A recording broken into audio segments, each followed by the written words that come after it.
Imagina acordar no dia mais feliz da sua vida, o vestido pendurado atrás da porta do quarto, o buquê já esperando em cima da mesa, e aquela certeza meio boba no peito de que, a partir daquela tarde, tudo finalmente ia ficar bom. E aí, num piscar de olhos, sabe, num único segundo, tudo isso vira pó. Não foi uma doença que te avisou com meses de antecedência, não foi um casamento apodrecendo devagar, não teve sinal nenhum, não teve aviso, foi um segundo. E quando você abre os olhos de novo, você não é mais gente. A Susan Murphy morreu no dia do casamento dela, viu? Ela morreu de vestido branco na porta de uma igrejinha de Modesto, com o pai dela lá dentro, esperando para entregar ela pro noivo.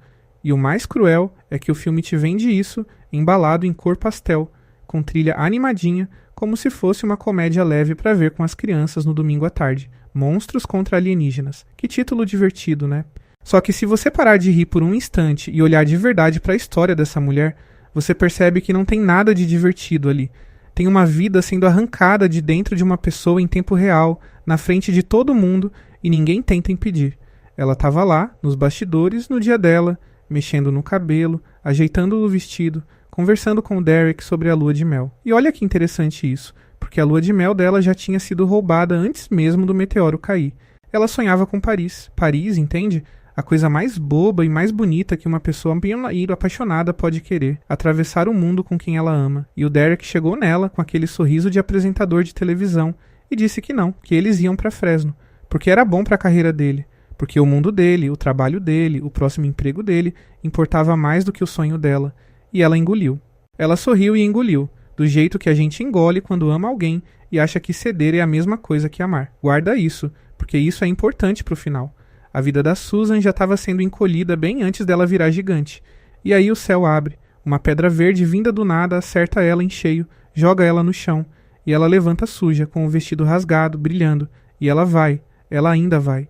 Ela entra naquela igreja e caminha até o altar, porque ela ainda acredita que a vida dela cabe naquele lugar, sabe? Ela ainda acha que dá tempo. E é bem ali, no exato momento em que ela vai dizer sim, que o corpo dela começa a crescer.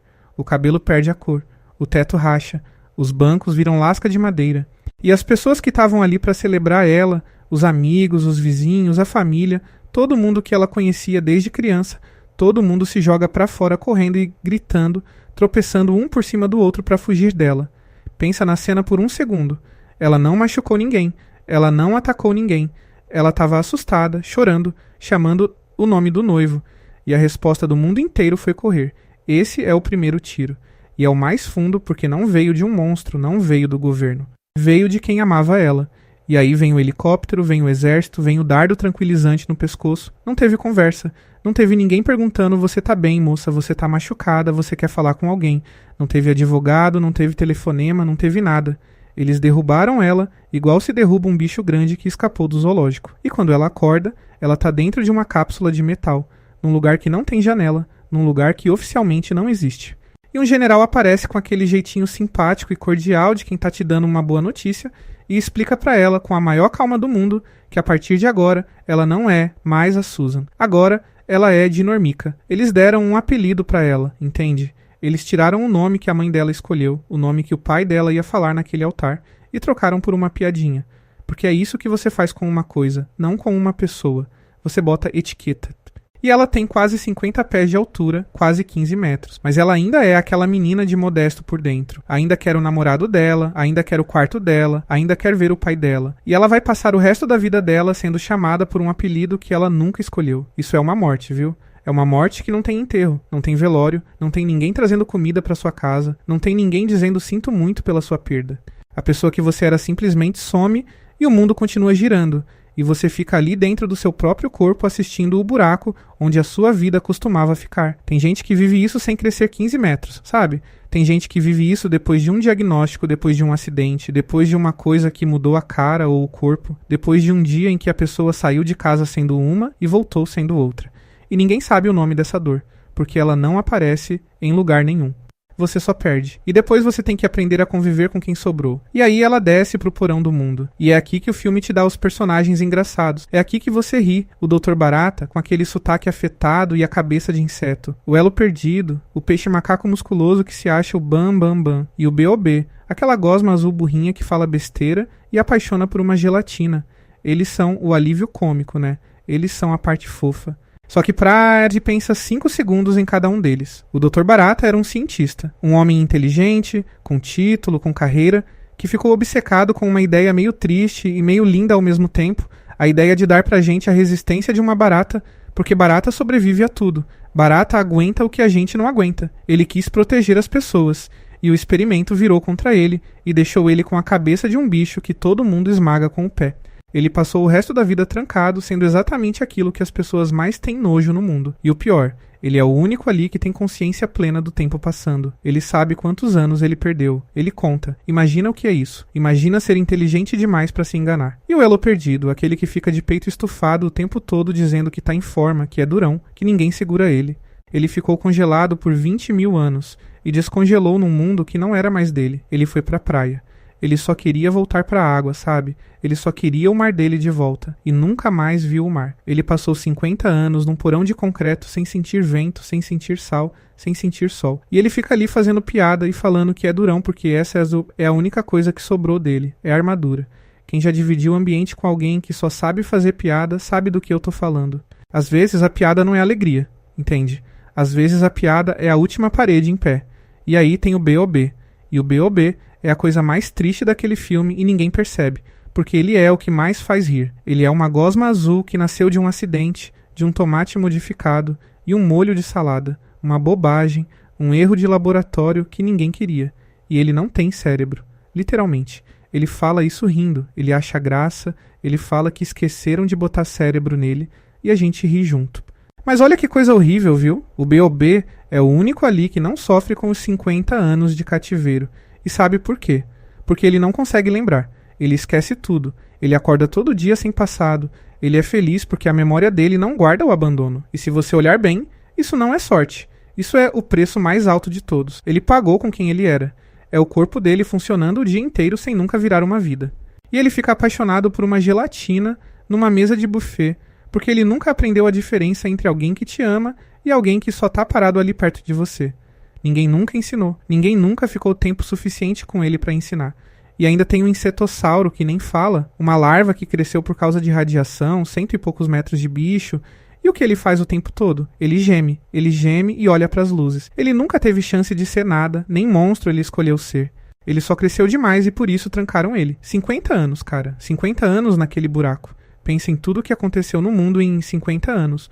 Tudo que mudou, todas as músicas, todas as mortes, todos os aniversários que passaram lá fora, enquanto aqueles 4 comiam a mesma comida na mesma sala sem janela. E o mais cruel nem é a prisão.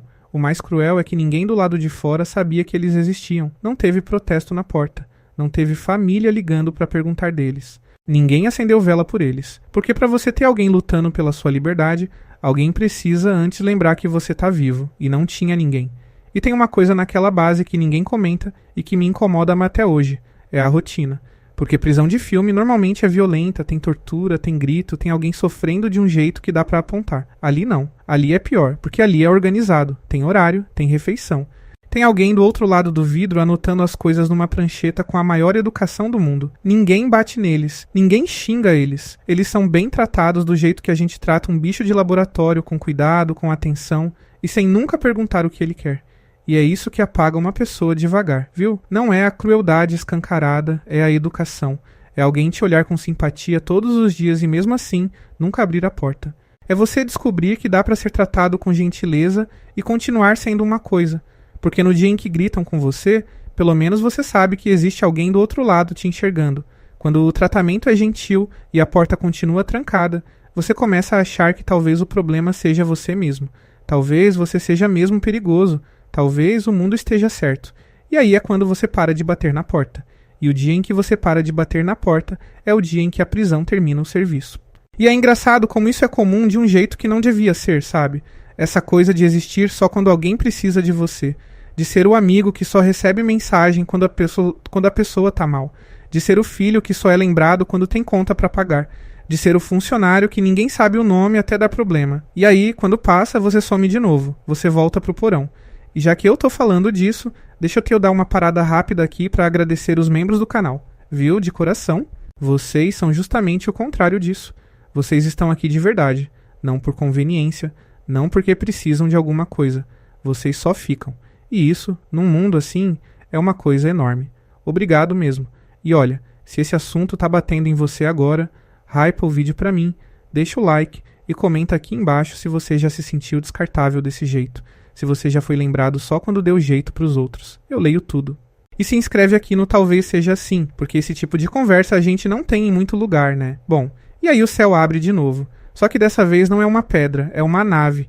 E um robô do tamanho de um prédio desce e começa a andar em cima do país. O exército inteiro atira nele e não faz cócega. O presidente tenta conversar, tenta música, tenta simpatia e não dá em nada. E aí eles fazem a única coisa que resta, eles usam a bomba. A bomba, viu?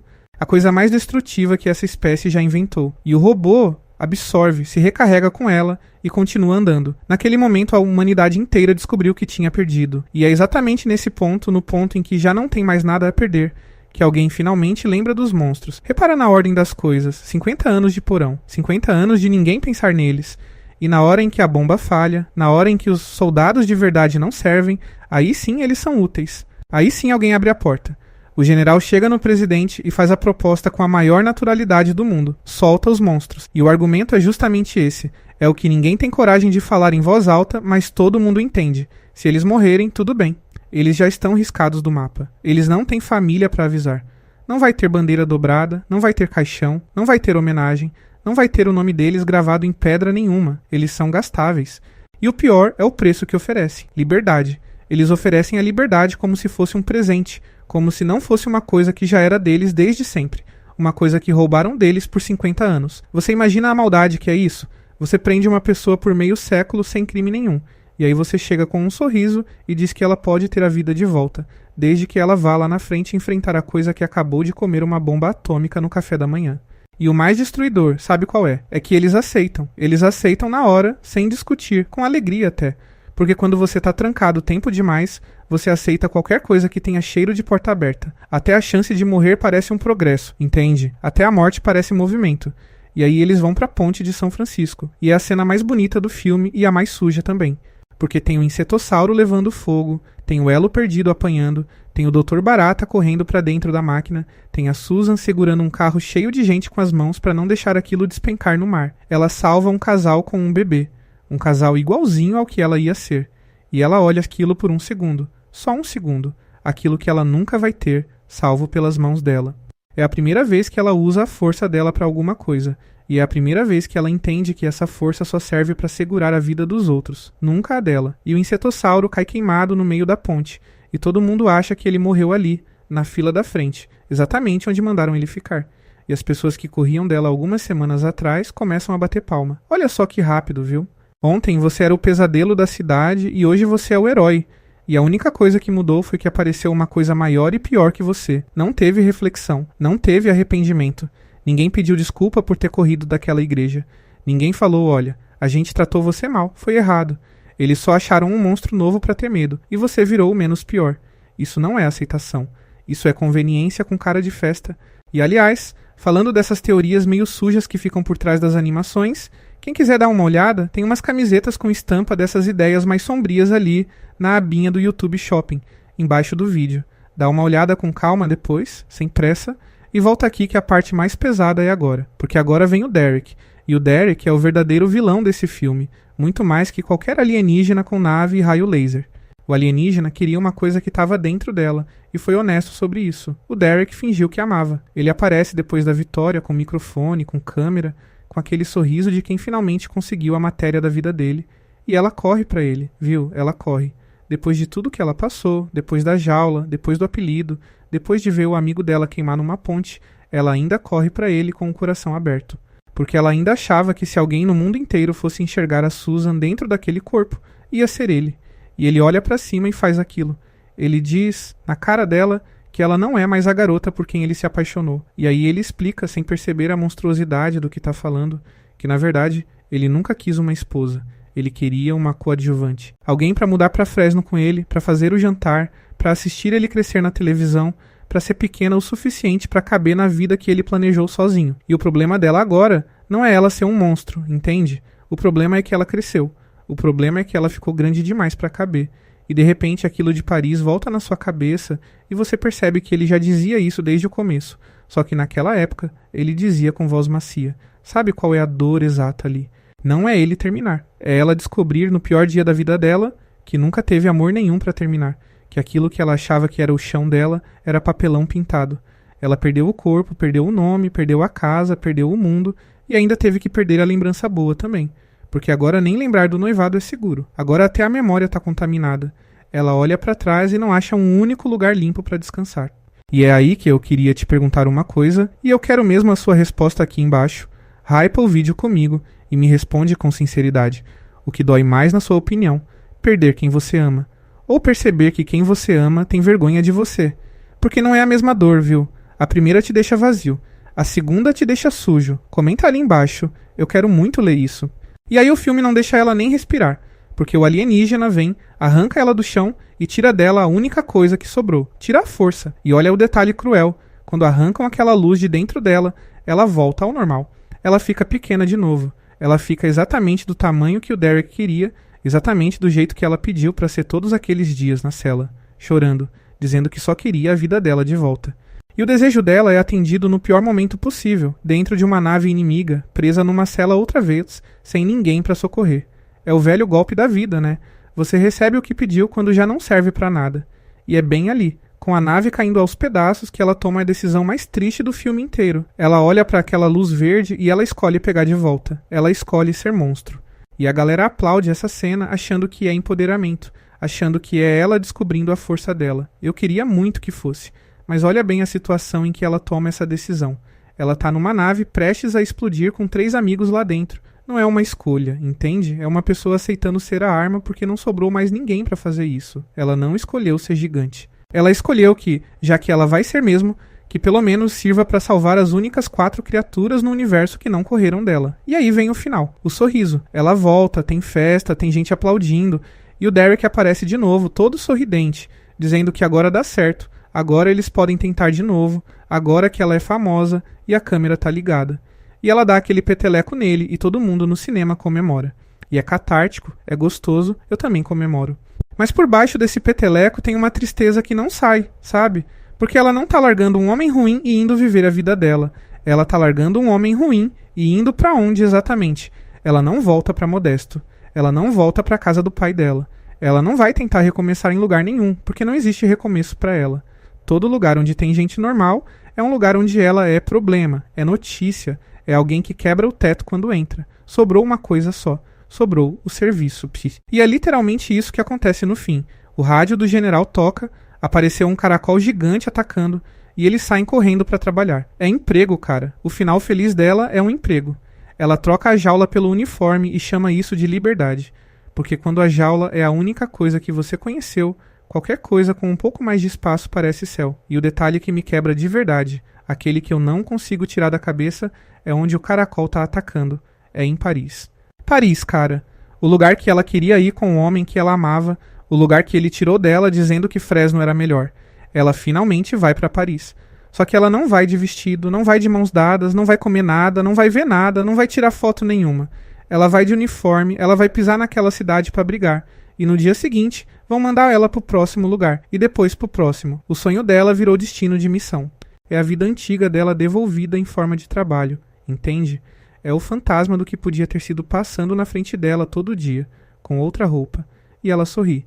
Ela sorri de verdade, porque ela é forte, porque ela achou uma família naquelas 4 criaturas esquisitas e isso é bonito, isso é real. Mas o sorriso dela é o sorriso de quem parou de esperar. É o sorriso de quem já enterrou a menina, que só queria uma casa, um cachorro, um domingo comum e alguém que olhasse para ela com carinho sem precisar levantar a cabeça. Aquela menina morreu de vestido branco e modesto, e ninguém, nem o filme, nem o público, nem uma pessoa naquela história inteira parou para chorar por ela.